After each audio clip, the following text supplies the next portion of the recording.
it's natural sometimes to ignore when you're in this field too. Yes. When you're serving others, Right. like the majority of the individuals in this room, you all work with children, correct? Correct.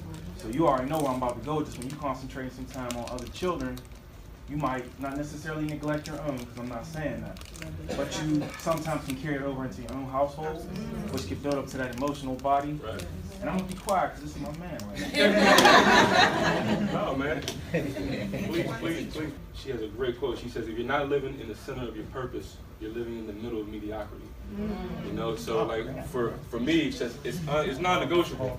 It's non-negotiable. You know, and again, I understand that people are at different areas of their life, but so many people go into the grave never figuring out what they're here to do. So that's the occupational body. Can we go to you mind if we go to the financial body? Sure. Is that cool?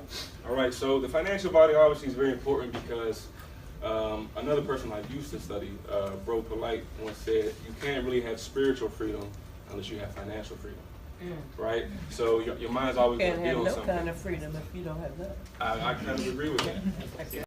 Anybody here have asthma? Yeah. So Phil, if you're having an asthma attack, right, and I come grab the inhaler from you, you're gonna probably do what naturally? Maybe you might. I will grab my property back. Right, you want to grab it exactly. Right. Why? Because what? Because that's my music took my lifeline. Exactly. So whenever people tell me that, like, well, I don't have enough time to do X, Y, and Z, like my wife used to always say, I'm stressed out. I need to go home. I'm like, go out. She's like, well, who's gonna watch him? I'm like, we are a two-parent home. Ask me to watch him.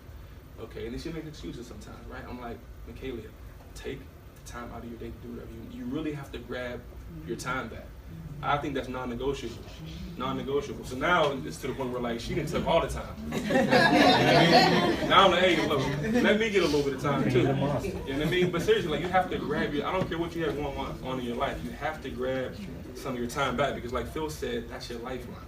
Right? You're putting all of these things in front of yourself, but you have to grab your time back. Yeah, I'm always interested in the mental. The mental body, okay. So the mental body, again, the mental body is the body that deals with your thought world, right?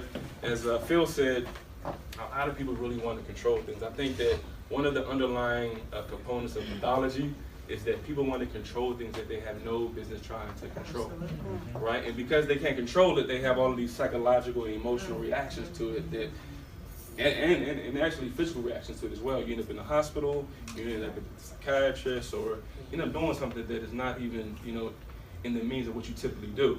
You might laugh at this example, but in DMX's song, Rough Riders Anthem, he said, how can I maintain with madness on my brain? That's applicable. And then in the next line he says, I resort to violence.